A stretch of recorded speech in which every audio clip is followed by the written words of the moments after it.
तो बड़ी खबर इस समय की यही है, जेपी नड्डा के बंगाल दौरे पर हमारे साथ हमारे रिपोर्टर्स भी फील्ड में मौजूद है। कुंतल चक्रवर्ती जुड़ रहे हैं।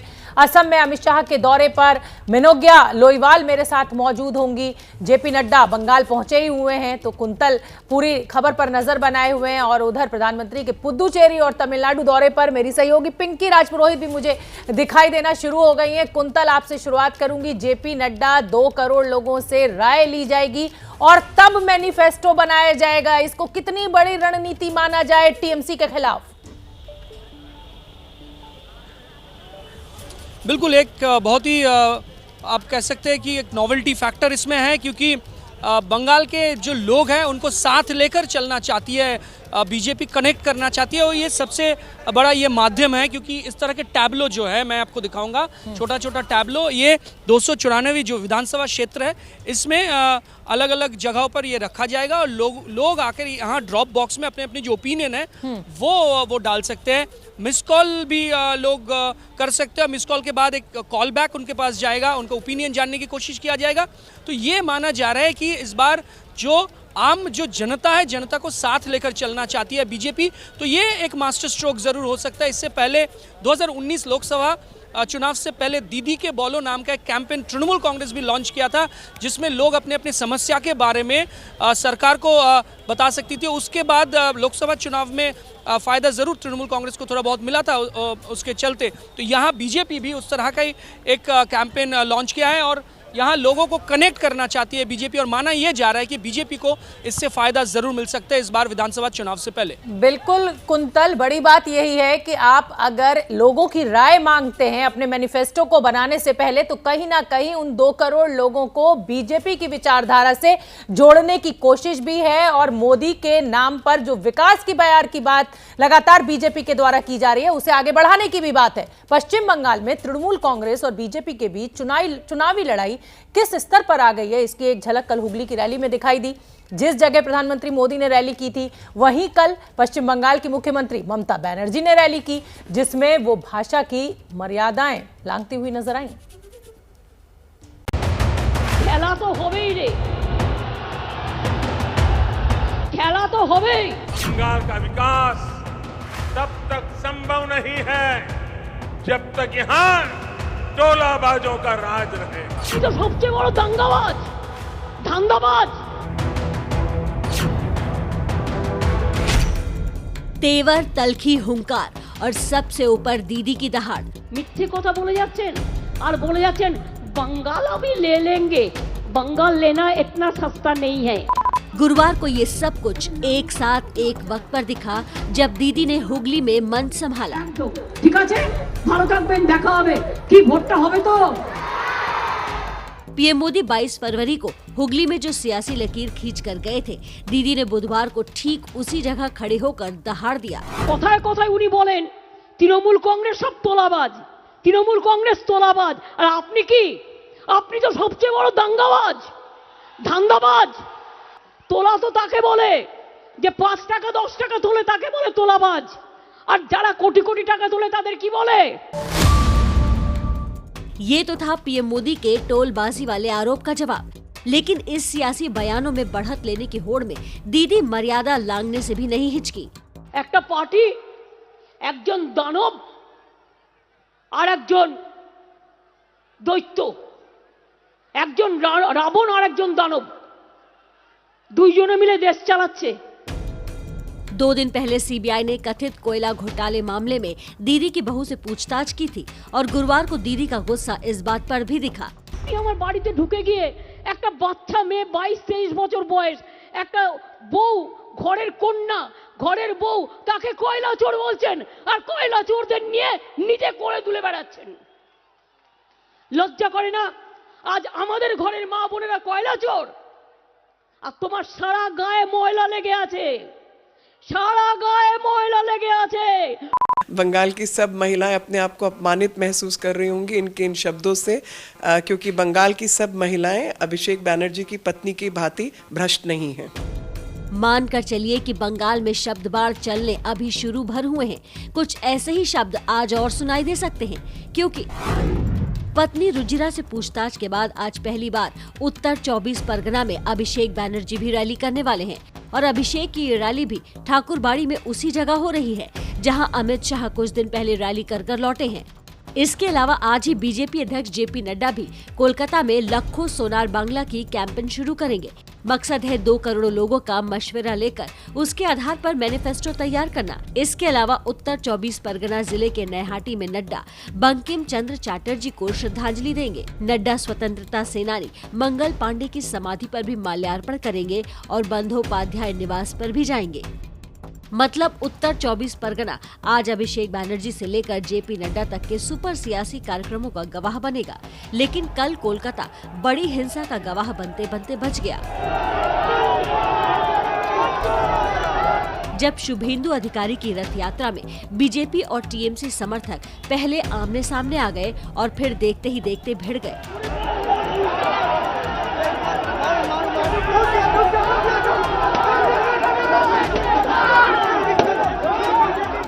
विरोध की एक तस्वीर बैरकपुर से भी आई, जहां पुलिस ने कैलाश विजयवर्गीय की परिवर्तन यात्रा को रोक दिया, जिसके बाद कैलाश विजयवर्गीय समर्थकों संग सड़क पर ही बैठ गए।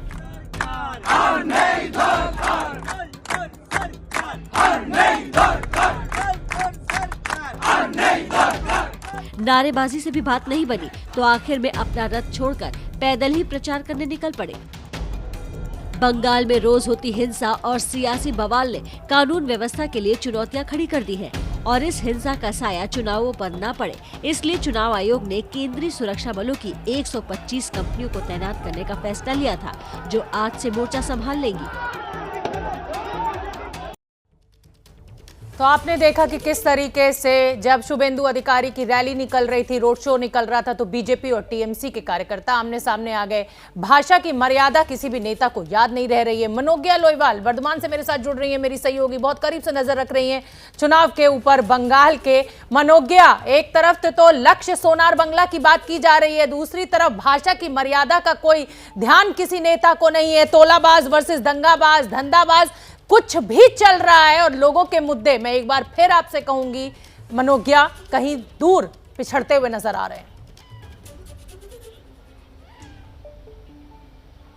बिल्कुल ऐसा लग रहा है जैसे डायलॉग बाजी इस समय सब पर हावी हो रही है। वो कोई भी नेता हो, कोई भी पार्टी हो, हर एक व्यक्ति सिर्फ और सिर्फ भाषण पर विश्वास रख रहा है और भाषण के जरिए जनता तक पहुंचने की कोशिश हो रही है। लेकिन क्या काम किया सरकार ये बताना भूल जा रही है। ये उल्टा सवाल उठ रहे हैं कि किसका शरीर देखने में कैसा है, कौन क्या कर रहा है, कौन किस माइथोलॉजी के कैरेक्टर से जुड़ा हुआ है। अब इन सब के बीच में आप जरा ये सोचिए कि अगर कोई रैली 22 को होती है तो 24 को पलटवार हो जाता है। अगर कोई रैली गृह मंत्री करते हैं तो उस पर पलटवार होता है। वार पलटवार की राजनीति जरूर जारी है, लेकिन इस समय आज जो परिवर्तन यात्रा होनी है उसकी भी अभी तक परमिशन नहीं दी गई है। ओवैसी की जो रैली होनी थी 25 तारीख को, उसकी परमिशन नहीं दी गई है। राज्य सरकार ये बखूबी जानती है कि कानून व्यवस्था उनके हाथ में है, इसलिए ये कहकर कि कानून व्यवस्था खराब हो सकती है, बार बार परमिशन नहीं दी जा रही है रैलीज को। इस पर सवाल भी उठ रहे हैं कि इसके पहले दुर्गा पूजा में 2019 में ये हुआ था जब कोर्ट तक जाने की जरूरत पड़ गई थी, आखिरकार ऐसा क्यों हो रहा है। ये सवाल इस राजनीति में, बंगाल की राजनीति में रहेंगे। हालांकि पलटवार में मुख्यमंत्री ममता बनर्जी ने बार बार सवाल उठाया है कि अगर तेल, गैस और इन सब चीजों के दाम बढ़ रहे हैं तो केंद्र सरकार क्या कर रही है। बिल्कुल, बड़ी जानकारी मेरी सहयोगी मनोज्ञा मुझे देती हुई, हमें बताते हुए कि किस तरीके से वार पलटवार का दौर जारी है। 1 तारीख को एक पार्टी की रैली होती है, ठीक 2 दिन या 1 दिन बाद दूसरे विपक्षी दल की पार्टी उसी मैदान पे, उसी जगह पर होती है। लेकिन हम आपको बता दें कि लक्ष्य सोनार बांग्ला के लिए बीजेपी की तैयारी पूरी है। हमारे संवाददाता कुंतल चक्रवर्ती ने हमें एक रिपोर्ट भेजी है, वो आप देखिए। बीजेपी चुनाव ऑफिस जो कि हेस्टिंग्स में है, वहां आखिरी वक्त की तैयारी चल रही है। आप देख सकते हैं कुछ ही देर बाद यहां लॉन्च हो जाएगा लखो सोनार बांग्ला, जो कि नई कैंपेन है, बीजेपी का नई कैंपेन है। और इसमें 294 विधानसभा क्षेत्रों में ये जो टैब्लो है, ये टैब्लो घूमता रहेगा। लोग आके ड्रॉप बॉक्स में अपने अपने ओपिनियन दे सकते हैं। ये ओपिनियंस को इकट्ठा करके बीजेपी के जो मैनेजमेंट है, टॉप टायर है, बीजेपी के जो बड़े नेता हैं, वो फिर तय करेंगे कि इलेक्शन मैनिफेस्टो में कौन से ओपिनियन को वो रख सकते हैं। तो ये माना जा रहा है कि लोगों को साथ लेकर चलना चाहती है बीजेपी। इससे पहले तृणमूल कांग्रेस भी देखा गया था 2019 लोकसभा चुनाव से पहले दीदी के बोलो नाम के एक कैंपेन लॉन्च किया था, जिसमें मिस्ड कॉल देकर जो आम लोग हैं वो अपने अपने समस्या को बता सकते थे। तो यहाँ भी लगभग उसी आप कह सकते हैं उसी अंदाज में एक फ़ोन नंबर भी दिया गया है, आपको दिखाऊंगा वो फ़ोन नंबर में मिस्ड कॉल कर सकते हैं जो लोग हैं और उनको कॉल बैक किया जाएगा। और ड्रॉप बॉक्स भी रहेगा इस तरह के टैबलो में, जहां लिखकर अपने अपने ओपिनियन लोग वहां ज़रूर दे सकते हैं। एक वेबसाइट भी है, वेबसाइट में जाकर वहां भी अपने अपने ओपिनियन लोग लिख सकते हैं। तो इसके बाद जो बीजेपी के जो टॉप टायर हैं, जो मैनेजमेंट है और बड़े नेता हैं, वो तय करेंगे कि इलेक्शन मैनिफेस्टो में कौन से ओपिनियन को रखा जाएगा। तो इसी तरह से लोगों से कनेक्ट करना चाह रही है बीजेपी। और बंगाल के जो 294 विधानसभा क्षेत्र है, वहाँ इस तरह के टैबलो अलग अलग जगहों पर इस तरह के टैबलो रहेगा, जहाँ लोग आकर अपने अपने ओपिनियन ज़रूर वहाँ वो दे सकते हैं और शामिल हो सकते हैं इस कैंपेन में। कुछ ही देर बाद यहाँ बीजेपी के राष्ट्रीय अध्यक्ष जेपी नड्डा आएंगे और इस कैंपेन का शुभारंभ करने वाले हैं। कैमरामैन अमित शेठ के साथ कुंतल चक्रवर्ती, एबीपी न्यूज़, कोलकाता। तो लक्ष्य सोनार बंगला की मुहिम तेज हो गई है। तमाम बीजेपी के बड़े नेताओं का जो दौरा है वो लगातार बढ़ता जा रहा है। ग्राफिक्स के जरिए जल्दी से आपको समझा देते हैं कि बड़े नेता जो है बीजेपी का, उनका कितनी बार बंगाल दौरा हो चुका है। इस साल प्रधानमंत्री नरेंद्र मोदी 3 बार पश्चिम बंगाल के दौरे पर जा चुके हैं और इस साल में अभी दूसरा महीना पूरा नहीं हुआ है। केंद्रीय गृह मंत्री अमित शाह 2 बार पश्चिम बंगाल का दौरा कर चुके हैं। बीजेपी अध्यक्ष जेपी नड्डा का ये 4था पश्चिम बंगाल का दौरा है। तो आप इससे अंदाजा लगाइए कि किस तरह से बीजेपी ने पूरी ताकत झोंक रखी है। मनोज्ञा, एक बात की तारीफ तो करनी पड़ेगी बीजेपी की कि जिस तरीके से चाहे वो छोटा निकाय चुनाव हो और चाहे राज्य का बड़ा चुनाव हो, चाहे वो लोकसभा का चुनाव हो, बीजेपी पूरी ताकत के साथ उतरती है चुनाव में और जो चाहे वो सत्ताधारी पक्ष हो चाहे विपक्षी पार्टी हो, नाक में दम जरूर कर देती है। ये सवाल शिखर सम्मेलन में सुमित अवस्थी ने पूछा भी था अमित शाह से, तो उन्होंने कहा था कि हम कोई चुनाव छोटा नहीं लेते हैं, वो भले कॉर्पोरेशन का चुनाव हो या फिर असम या बंगाल का चुनाव हो, हर चुनाव को एक ही नजर से देखते हैं। इसीलिए प्रधानमंत्री भी एक कार्यकर्ता के तौर पर आते हैं। पिछले 2 कार्यक्रम हल्दिया और उसके बाद ये वाला जो हुआ था, अभी दोनों कार्यक्रम में हुगली और हल्दिया में, दोनों में प्रधानमंत्री ने बगल बगल कार्यक्रम किए। एक सरकारी कार्यक्रम था एक मंच से और दूसरे मंच से राजनीतिक कार्यक्रम। तो तैयारी तो पूरी है, लेकिन जवाब देने में ममता बनर्जी कहीं पीछे नहीं है। एक के बाद एक वार पलटवार का आप इसको किसी भी शब्द में बयां कर दीजिए। आज ममता बनर्जी की बात है कि हो सकता है वो थोड़ी देर में स्कूटर पर निकले अपने मंत्री के साथ ये बताने के लिए कि पेट्रोल के दाम कितने बढ़ गए हैं। अब आप इसे प्लानिंग कहिए या प्री प्लानिंग कहिए या फिर हर बात पर तंज कसना और तस्वीरों में बयां कर देना। अभिषेक बनर्जी के बेटी के साथ पहली बार ममता बनर्जी की इस तरह की तस्वीर आई थी सीबीआई के उनके घर पहुंचने के पहले। ये भी एक तस्वीरों में बयां करने का तरीका था। बिल्कुल मिनोज्ञा, और जिस ताकत के साथ बीजेपी उतरती है, चुनौती दूसरे दलों के लिए जरूर बड़ी हो जाती है। और हम बता दें अपने दर्शकों को कि प्रधानमंत्री मोदी आज तमिलनाडु और पुदुचेरी के दौरे पर हैं और जैसा कि हमारा वादा है एबीपी रिपोर्टर में तमाम हमारे रिपोर्टर्स फील्ड में मौजूद होते हैं। पिंकी राजपुरोहित का मैं रुख कर लेती हूं। पिंकी राजपुरोहित, जैसा कि मैं मिनोज्ञा से भी जिक्र कर रही थी, पूरी ताकत के साथ बीजेपी इन 5 राज्यों के चुनाव को लड़ने की भरपूर रणनीति के साथ मैदान में दिखाई दे रही है और इसीलिए तमाम बड़े नेता प्रधानमंत्री सहित मैदान में। बिल्कुल शोभना, आपने बिल्कुल ठीक कहा और यही कारण है कि लगातार चाहे वो पश्चिम बंगाल हो, असम हो या फिर साउथ हो, हर जगह बीजेपी जो है अपनी पूरी ताकत झोंक रही है। आज प्रधानमंत्री नरेंद्र मोदी का जो दौरा है वो तमिलनाडु और पुदुचेरी का है। यहाँ पर सियासी मायने इसलिए भी काफी तेज हो जाते हैं क्योंकि पुदुचेरी में जहाँ पर हाल ही में कांग्रेस की सरकार गिरी है, वहाँ पर एक और जहाँ सरकारी कार्यक्रम रहेंगे जहाँ पर प्रधानमंत्री नरेंद्र मोदी जो है वो अलग अलग कार्यक्रम का शिलान्यास करेंगे, लेकिन दूसरी ओर पुदुचेरी में एक जनसभा को भी संबोधित करेंगे। सीधे तौर पर जिस तरह से वी नारायण स्वामी की सरकार हाल ही में गिरी है, उसके बाद बीजेपी जो है वहां पर अपनी सरकार बनाने की पूरी कोशिशों में जुटी है और प्रधानमंत्री नरेंद्र मोदी का ये जो जनसभा है वो इसी मायने में काफी अहम हो जाता है। अब बात करते हैं तमिलनाडु की। तमिलनाडु में भी कई ऐसी विकास परियोजनाएं जिसका शिलान्यास करेंगे, लेकिन साथ ही कोयम्बटूर जो कि सबसे बड़ा बीजेपी का और हिंदुत्व का एक गढ़ माना जाता है कोयम्बतूर, वहां से प्रधानमंत्री नरेंद्र मोदी तमिलनाडु चुनाव का आगाज करेंगे। और ये वही जगह है जहां से राहुल गांधी ने भी तमिलनाडु का चुनाव अभियान जो है उसकी शुरुआत की थी। कुछ ही दिनों पहले राहुल गांधी भी वहां पहुंचे थे और आज प्रधानमंत्री नरेंद्र मोदी यहां एक जनसभा को संबोधित करेंगे। ये पहली बार ऐसा चुनाव है शोभना जहां पर ना दोनों ही जो स्टॉलवर्ट हुआ करते थे तमिलनाडु की राजनीति में, चाहे करुणानिधि की बात करें या जयललिता की बात करें, आज वे नहीं है। ऐसे में लेगेसी वॉर जो है वो डीएमके के भीतर भी दिखाई दे रहा है, एआईएडीएमके के भीतर भी।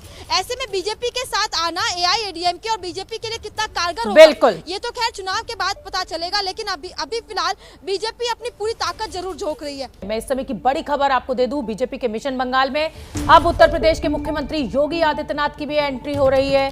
पश्चिम बंगाल चुनाव में यूपी के मुख्यमंत्री योगी आदित्यनाथ का दौरा मार्च के पहले हफ्ते से शुरू होगा। मुख्यमंत्री योगी 2 मार्च को बंगाल के मालदा में रैली करेंगे। आप जानते ही हैं स्टार कैंपेनर हैं बीजेपी के योगी आदित्यनाथ। बिहार चुनाव में भी आपने देखा तमाम रैलियां उनके द्वारा की गई। अभी सोमवार को वो केरल पहुंचे हुए थे। तो एक तरीके से अब बंगाल की राजनीति में, बंगाल के चुनाव में उत्तर प्रदेश के मुख्यमंत्री और स्टार कैंपेनर बीजेपी के, उनकी भी एंट्री होने जा रही है। मालदा में चुनाव से पहले ये बड़ी रैली की जाएगी योगी आदित्यनाथ के द्वारा। 2 मार्च को बंगाल के मालदा में ये रैली होनी है। तो एक के बाद एक तमाम बड़े नेताओं का बंगाल दौरा लगातार जारी है। खुद प्रधानमंत्री 3 बार दौरा कर चुके हैं। गृह मंत्री अमित शाह के 2 दौरे हो चुके हैं। राष्ट्रीय अध्यक्ष बीजेपी के जेपी नड्डा, उनके 4 दौरे हो चुके हैं। और अब उत्तर प्रदेश के मुख्यमंत्री योगी आदित्यनाथ की एंट्री बंगाल चुनाव में 2 मार्च को मालदा में योगी आदित्यनाथ की रैली होनी है। आज से बीजेपी का मिशन लखो सोनार बंगला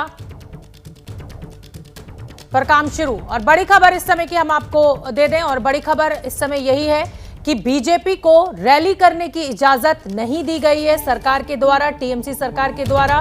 बड़ी खबर इस समय की बैरकपुर में बीजेपी की परिवर्तन यात्रा को रद्द कर दिया गया है। कंचरापाड़ा से बैरकपुर तक बीजेपी की यात्रा रद्द। हम आपको बता दें कि बैरकपुर से सांसद अर्जुन सिंह ने ही अभिषेक बैनर्जी की पत्नी की नागरिकता को लेकर कागज डाले थे, वीडियो शेयर किया था। अब कंचरापाड़ा से बैरकपुर तक बीजेपी की यात्रा को रद्द कर दिया गया है। मनोज्ञा जैसी जानकारी अभी मैंने अपने दर्शकों को दी कि बैरकपुर से जो सांसद हैं अर्जुन सिंह, उन्होंने वो वीडियो शेयर किया था अभिषेक बैनर्जी की पत्नी के लिए। और अब बैरकपुर में ये परिवर्तन यात्रा का रद्द होना, क्या इसको कनेक्ट किया जा सकता है आपस में? बिल्कुल किया जा सकता है। जब कानून व्यवस्था राज्य सरकार के हाथ में है तो वो ये कह सकती है कि यहाँ पर अगर रैली हुई तो हो सकता है स्थिति बिगड़ जाए। बिगड़ भी सकती है क्योंकि बैरकपुर इलाके में लगातार बमबाजी, मारपीट की घटनाएं हर रोज होती हैं। कभी बीजेपी का कार्यकर्ता मरता है, कभी टीएमसी का मरता है। वाम मोर्चा भी वहाँ अछूता नहीं रहा है। लेकिन इन सब के बीच में अगर हम ये कहें कि एक एजेंसी सुबह आके जांच करके जाती है, शाम को दूसरी एजेंसी दूसरे नेता को उठा के लेके चली जाती है। कोकीन कांड हो या कोयला कांड हो, बंगाल में लगातार इस समय एक के बाद एक सिर्फ कांड ही हो रहे हैं। राजनीति कांड आप कह सकते हैं इस पूरे प्रकरण को, जहां एक के बाद एक नेता की गिरफ्तारी, नेता पर सवाल, एजेंसी से बवाल, और इन सब के बीच में लगातार आज जो रैली के लिए परमिशन नहीं दी गई, इसे बड़ा मुद्दा बनाने की तैयारी में है बीजेपी। और हो सकता है कुछ ही देर में अदालत का दरवाजा भी खटखटाए। और बड़ी खबर इस समय की हम आपको दे दें, अब से थोड़ी देर बाद बीजेपी अध्यक्ष जेपी नड्डा कोलकाता में लक्ष्य सोनार बंगला अभियान की शुरुआत करने वाले हैं। उससे पहले बीजेपी की बैरकपुर में परिवर्तन यात्रा रद्द हो गई है। बड़ी खबर इस समय की, पुलिस ने इस यात्रा को मंजूरी नहीं दी है। बीजेपी इस फैसले के खिलाफ कोर्ट जाने की तैयारी कर रही है। कंचरापाड़ा से बैरकपुर तक बीजेपी की परिवर्तन यात्रा को इजाजत नहीं दी गई। ममता बनर्जी सरकार के द्वारा, प्रशासन के द्वारा सुरक्षा व्यवस्था को लेकर ये सवाल, ये रोक लगाई गई। बीजेपी के सांसद बैरकपुर से अर्जुन सिंह हमारे साथ जुड़ रहे हैं।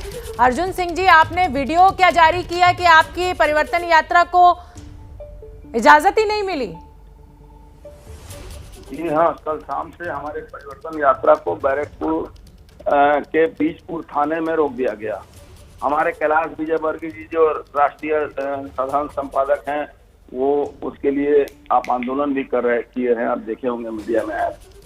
आज जो परिवर्तन रैली थी सुबह से निकलकर बैरकपुर जाती और नड्डा जी के मीटिंग में, उसको भी रोक, उसको पूरे परिवर्तन यात्रा को ही रोक दिया गया। परमिशन उसमें कहा गया है कि लॉ एंड ऑर्डर का सिचुएशन खराब हो सकता है, ये बोल के रोक दिया गया। ऑलरेडी हम लोग के पास परमिशन दिया हुआ था, फिर लॉ एंड ऑर्डर देखने का काम पुलिस का है, पुलिस को देखना चाहिए। हमारे परिवर्तन यात्रा को कोर्ट ने बंगाल में रोक से इनकार कर दिया, फिर भी हमारे परिवर्तन यात्रा को रोक लगा दिया गया। अर्जुन सिंह जी, क्या कोर्ट जाने की तैयारी में एक बार फिर जानना चाहूंगी आपसे, हाँ, क्या कोर्ट जाने की तैयारी में बीजेपी? 2 बजे के करीब हमारे लॉयर मेंशन करेंगे और अपना वक्तव्य रखेंगे कि क्यों हमारे परिवर्तन रैली को रोका गया है। ऑलरेडी हमारा सारा प्रोग्राम हो रहा है, लेकिन हमारा जो परिवर्तन रैली है, जो रास्ते पर हमारा जो परिवर्तन रैली की जो गाड़ी जा रही है, उसको रोक लगा। अर्जुन सिंह जी, अब आगे क्या रणनीति रहेगी, क्योंकि अभी तो चुनाव की तारीखों का ऐलान भी नहीं हुआ है, और इस तरीके से अगर पुलिस प्रशासन रैली करने की या परिवर्तन यात्रा निकालने की इजाजत नहीं देगा तो कहीं ना कहीं बीजेपी के लिए मुश्किल खड़ी होने वाली है। मुश्किल तो खड़ा करने की सुरक्षा व्यवस्था राज्य का मुद्दा है, वो सुरक्षा व्यवस्था के नाम पर किसी भी तरह की रोक लगाने की ताकत भी रखते हैं। यही तो उनको फायदा मिला है। और अब इसके लिए हमें फिर कोर्ट जाना पड़ेगा। हमारा तो बंगाल में हालत ये है कि किसी भी गणतांत्रिक पद्धति को अपनाने के लिए भी रोज कोर्ट जाना पड़ता है, जहाँ की सीधे तौर पर भारतीय संविधान में कहा गया है कि हर राजनीतिक दल को अपना कार्यक्रम करने का अधिकार है। लेकिन ये लॉ एंड ऑर्डर का नाम लेकर ये लोग हर प्रोग्राम को रोकने की कोशिश कर रहे हैं। अर्जुन सिंह जी, मैं आपसे ये जानना भी चाहूंगी कि आज जब इस यात्रा के लिए इनकार किया गया है पुलिस प्रशासन के द्वारा, तो एग्जैक्टली क्या वजह बताई गई है? किस इलाके में लॉ एंड ऑर्डर की सिचुएशन का हवाला दिया जा रहा है पुलिस प्रशासन के द्वारा? पूरा बैरकपुर का घोषपाड़ा रोड हर विधानसभा को टच करता है, और पूरे बैरकपुर में उन्होंने कर दिया कि लॉ एंड ऑर्डर खराब। मैं परिवर्तन यात्रा नहीं कर। बहुत बहुत धन्यवाद अर्जुन सिंह जी इस पूरी जानकारी के लिए। तो बड़ी खबर इस समय की एक बार फिर बता दें, पुलिस के फैसले के खिलाफ कोर्ट जाएंगे, ऐसा कि बैरकपुर के सांसद अर्जुन सिंह का कहना है। मनोज्ञा भी मेरी सहयोगी लगातार बनी हुई है। मनोज्ञा, स्टेट का ये स्टेट की पावर है कि वो कानून व्यवस्था के नाम पर रैली की या किसी यात्रा की इजाजत ना दे, लेकिन इसमें तो ठोस रूप से राजनीति नजर आ रही है। देखिए, दोनों बातें हैं। कानून व्यवस्था अगर बिगड़ी तो भी राज्य की जिम्मेदारी होगी, इसलिए परमिशन नहीं देना बेहतर होता है। और क्योंकि बैरकपुर एक ऐसा इलाका है जहां बमबाजी आमतौर पर होती है, टीएमसी बीजेपी के कार्यकर्ताओं के बीच में भिड़ंत, मर्डर से लेकर सब कुछ होता है। अर्जुन सिंह के खुद करीबी मनीष शुक्ला पर गोली चलाकर हत्या कर दी गई थी, जिसका अभी तक कुछ पता नहीं लगा है। अब इन सब के बीच में अगर रैली रोकी जा रही है ये कहकर कानून व्यवस्था, तो वो राज्य सरकार का फैसला है। हाँ, इसमें राजनीति जरूर है, क्योंकि कोई भी फैसला लिया जाता है तो उसके आगे पीछे कोई ऑप्शन भी दिया जाता है। अगर कोई ऑप्शन और कोई राय और कोई रास्ता नहीं दिखाया गया और सीधा रोक लगा दी गई, तो ये अपने आप में उसकी मंशा पर भी सवाल उठते हैं। दोबारा कोर्ट जा रहे हैं आज। 2019 में भी यही हुआ था, जब अमित शाह की रैली को कूच बिहार में रोका गया था और उसके साथ साथ योगी आदित्यनाथ के चौपर को पुरुलिया और इधर बांकुड़ा में उतरने नहीं दिया गया था। ये पहली बार नहीं है जब बंगाल में इस तरह की रोक लगाई जा रही है, लेकिन रोक कब, किस समय, किसके लिए लगाई जा रही है और कौन लगा रहा है, ये बड़ा सवाल और बड़ा दिलचस्प सवाल है। बिल्कुल मनोज्ञा, और इसीलिए आप बंगाल की राजनीति पर इतने करीब से नजर भी रखे हुए हैं, और इसी जवाब को ढूंढने की कोशिश जनता भी कर रही है, आप भी कर रही हैं। और हम बता दें कि कोलकाता में यूथ कैंपेन की तैयारी कैसी है, आपको एक हम रिपोर्ट दिखा देते हैं, उससे आपको अंदाजा लगेगा कि हर तरह से कैसे ताकत झोंकी जा रही है बीजेपी के द्वारा। बंगाल की राजनीति में आज का दिन यानी गुरुवार का दिन बेहद ही महत्वपूर्ण होने जा रहा है, क्योंकि आज न सिर्फ बीजेपी के राष्ट्रीय अध्यक्ष जेपी नड्डा लक्ष्य सोनार बांग्ला कैंपेन की शुरुआत करेंगे, बल्कि टीएमसी के नेता अभिषेक बनर्जी भी रैलियां करने वाले हैं। इस वक्त हम बीजेपी के पार्टी ऑफिस कलकत्ता में मौजूद हैं और यहाँ पर अगर आप देखेंगे तो ये 294 एलईडी रथ हैं और साथ ही साथ इन्हीं के जरिए पूरे प्रदेश में सुझाव लिए जाएंगे, यानी अगले 5 साल में पूरे प्रदेश की कार्य योजना क्या होगी, क्या क्या वो चीज़ें हैं जो लोग चाहते हैं, इसके आधार पर तय किया जाएगा। और इसके ज़रिए तकरीबन 3000 मतपेटियाँ लगाई जाएंगी और इसी के आधार पर ये तय किया जाएगा कि आखिर जो उनका मैनिफेस्टो होगा वो किस तरीके का होगा। तकरीबन 2 करोड़ लोगों के राय लेने की कोशिश है इसके ज़रिए, और हर विधानसभा क्षेत्र में तकरीबन 100 सुझाव पेटिका लगाई जाएंगी, जिसके जरिए ये तय किया जाएगा कि आखिर जो लोग हैं वो बंगाल में क्या चाहते हैं। और अगर आप ये देखें तो ये इस तरीके के LED रथ हैं, वो हर जगह पर, हर विधानसभा क्षेत्र में घूमेंगे, रहेंगे। और इसी की शुरुआत करने के लिए आज बीजेपी के राष्ट्रीय अध्यक्ष JP नड्डा अब से कुछ देर में इसी पार्टी ऑफिस पर पहुंचने वाले हैं और यहीं से ही इसकी शुरुआत करेंगे। कैमरामैन बैजनाथ महतो के साथ आदर्श सिंह, ABP न्यूज़, कोलकाता।